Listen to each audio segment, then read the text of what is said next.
धन के बिन काम नहीं चलता, धन बिन होती मजबूरी है। धन को मत व्यर्थ समझ लेना, साधन हेतु जरूरी है। साधन हेतु जरूरी है, साधन हेतु जरूरी है। धन को मत व्यर्थ समझ लेना, साधन हेतु जरूरी है। ओम प्रजापते न त्वदेतान्यनो विश्वा जातानि परिताव बभूव। यत्कामास्ते जुहुमस्तन्नो अस्तु वयं श्यामपतयो रयीणाम्। ओम शांति शांति शांति। यह ऋग्वेद के 10वें मंडल का 121वें सूक्त का 10वां मंत्र है। इस मंत्र में उस परमपिता परमात्मा के नाम का स्मरण, न्याय व्यवस्था और धनोपार्जन के विषय में प्रकाश डाला गया है। वो परमपिता परमात्मा महान है, सर्वोपरि है, अर्थात सृष्टि के जर्रे जर्रे में, कण कण में समाया हुआ है।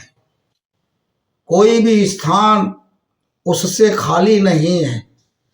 वो जगत का नियंता, सर्वेश्वर, सर्वाधार, सर्वशक्तिमान, अजर, अमर, अभय, नित्य, पवित्र और सृष्टि करता है।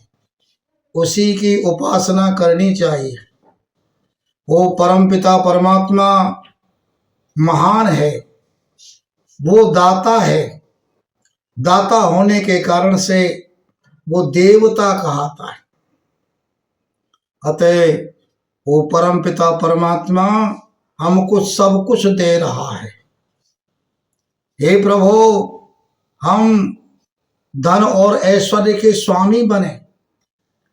धन और ऐश्वर्य से हमारे परिवारों में सुख शांति हो, परिवार का पालन पोषण बहुत ही ठीक और अच्छे प्रकार से सुखपूर्वक हो, हम ये कामना करते हैं।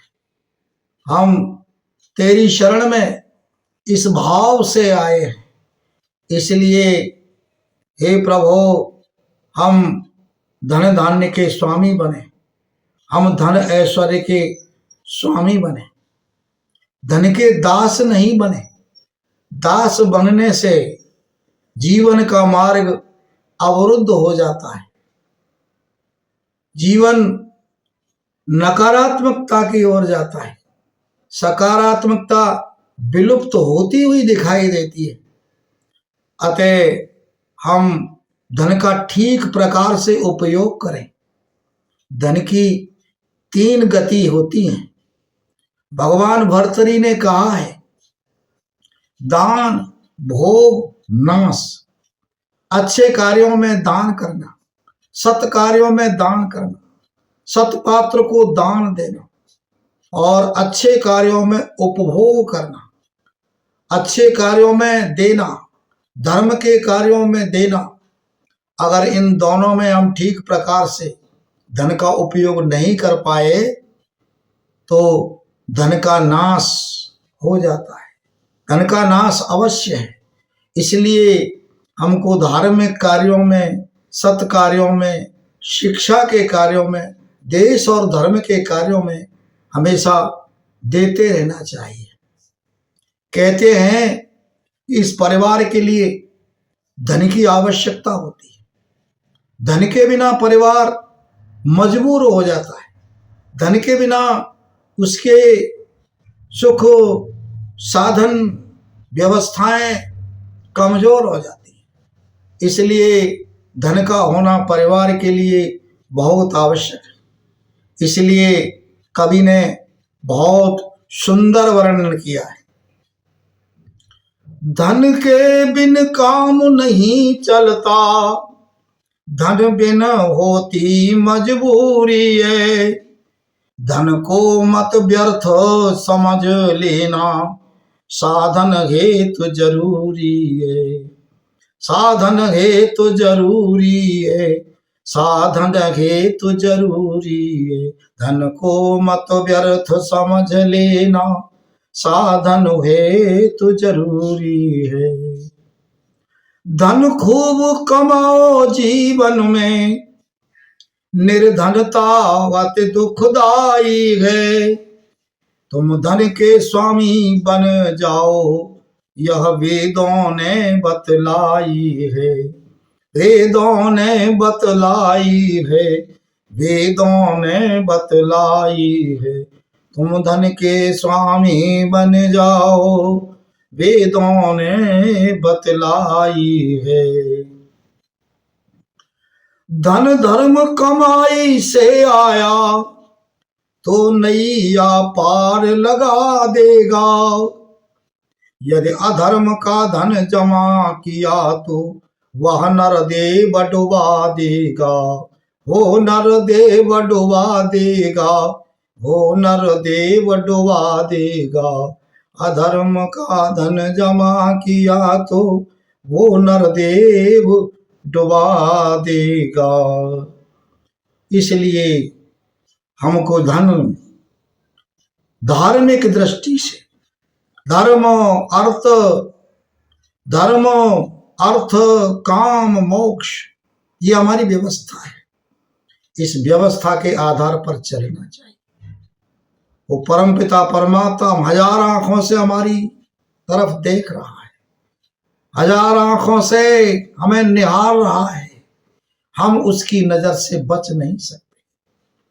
वो धरती में गंध है, आकाश में शब्द है, वायु में वेग है, अग्नि में तेज है और जल में रस है। इसलिए हम उसकी दृष्टि से नहीं बच सकते। आइए हम उस प्रभु का गुणगान करें। वो सर्वोपरि है, वो महान है। प्रभु सारी दुनिया से ऊंची तेरी शान है। कितना महान है तू, कितना महान है। यहाँ वहाँ कोने कोने तू ही मशहूर है। यहाँ वहाँ कोने कोने तू ही मशहूर है। निकट से निकट और दूर से भी दूर है। निकट से निकट और दूर से भी दूर है। तो जो मैं समाया हुआ सकल जहान है। कितना महान है तू, कितना महान है। प्रभु सारी दुनिया से ऊंची तेरी शान है। कितना महान है तू, कितना महान है। देखो, अज्ञान का पर्दा पड़ा हुआ है। ईश्वर सर्वव्यापक होते हुए भी हमें दिखाई नहीं देता। वेद कहता है वो ज्ञानियों के पास है और अज्ञानियों से तो दूर ही समझो। आइए उस परमपिता प्रभु को सर्वशक्तिमान सर्वव्यापक मान करके उसकी आज्ञा का पालन करें। और वो परमात्मा अभिन्न अंग है।